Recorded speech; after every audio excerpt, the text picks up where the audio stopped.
16 жасынан бастап жүрдім. Өзінен 30 жас үлкен еркекке тиген түркістандық қызың оқиғасы елдің жағасын ұстатты.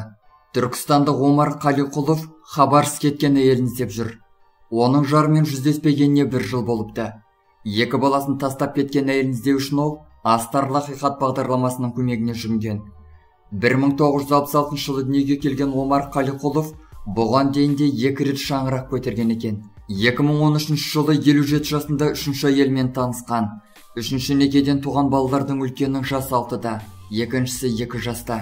Қуып жіберген жоқпын. Баста махаббатпен алдым дейді Түркістан тұрғыны. Оның сөзінше, әйелі пойызға билет алып кетіп қалған. Бұған дейін ер адам әйелінің үстінен арыз жазып, алимент өндіруге өтініш берген. Себебі, оның сөзінше, әйел балаларды туғалы қарамаған, ал өзі ешқашан қол көтермеген жеткізді. Ер адам іздеп жүрген әйел Қостанайдың тумасы, есімі Аида Ғабдол.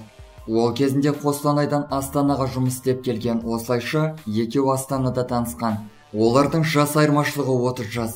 Колледж бітіргеннен кейін Астанаға жұмыс істейін деп келген. Бөтен балдар оны жаман жолға алып кетпек болған, білдірмек болған. Бас инженер Бақтияр деген жігіт арашалап қалды да маған әкеліп бер дейді ол. Ер адам әйеліне көрсеткен құрметінен тіпті ана деп атағанын жеткізді. Қазір сол әйелінен көз жасып қалып отыр. Ол 62 мың теңге зейнетақы алатынын жеткізді. Ал сол ақшаның бәрін балаларының киім-кешегіне жұмсайды екен.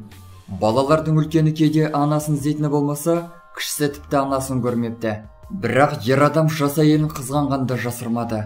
Бірінші бала туған кездерде оны үйге құлыптап кетіп жүретін едім, көзге түсе бермесін деп. Реңі бар сияқты болатын әйелімнің. 16 жасынан бастап жүрдім ғой онымен дейді ол. Ол алғашында қарындасындай қабылдағанды айтты. Кейіннен болашақ жары одан ақшалай көмек сұрап жүрген. Сондай-ақ ер адам әйелін ата-анасы балалар үйіне тапсырып жіберген. Жарының ата-анасы Қостанайда тұратынын айтты.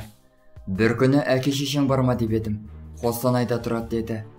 Кешке таксимен бардық. Азанда қайтамын десем, қалмаймын, сенімен өмір сүремін деді. 2016 жылдары басталды. Мешітке барып неке қиғыздық. Ахажға барсақ, қабылдамады дейді ол. Жоғалған әйел әлеуметтік желідегі таныстар арқылы табылған. Аиданың сөзінше, көп қиындық көрген екен. Мені барлығы жақсы көрсе, қолдаса бұлай жүрмес едім ғой дейді ол.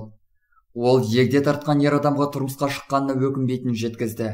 Бұған дейін Аида даяшы, еден жуушы, күзетші секілді бірнеше жұмыс істепті. Ер адам бағдарлама барысында әйелін бала үшін кешіруге дайын екенін айтты. Құрметті көрермендер, мұндай қарым-қатынастарға қатысты қандай пікір білдіресіздер? Достар, біздің каналға жазылып, лайк басуды ұмытпаңыздар. Келесі шығарылымдар тек қана сіздер үшін.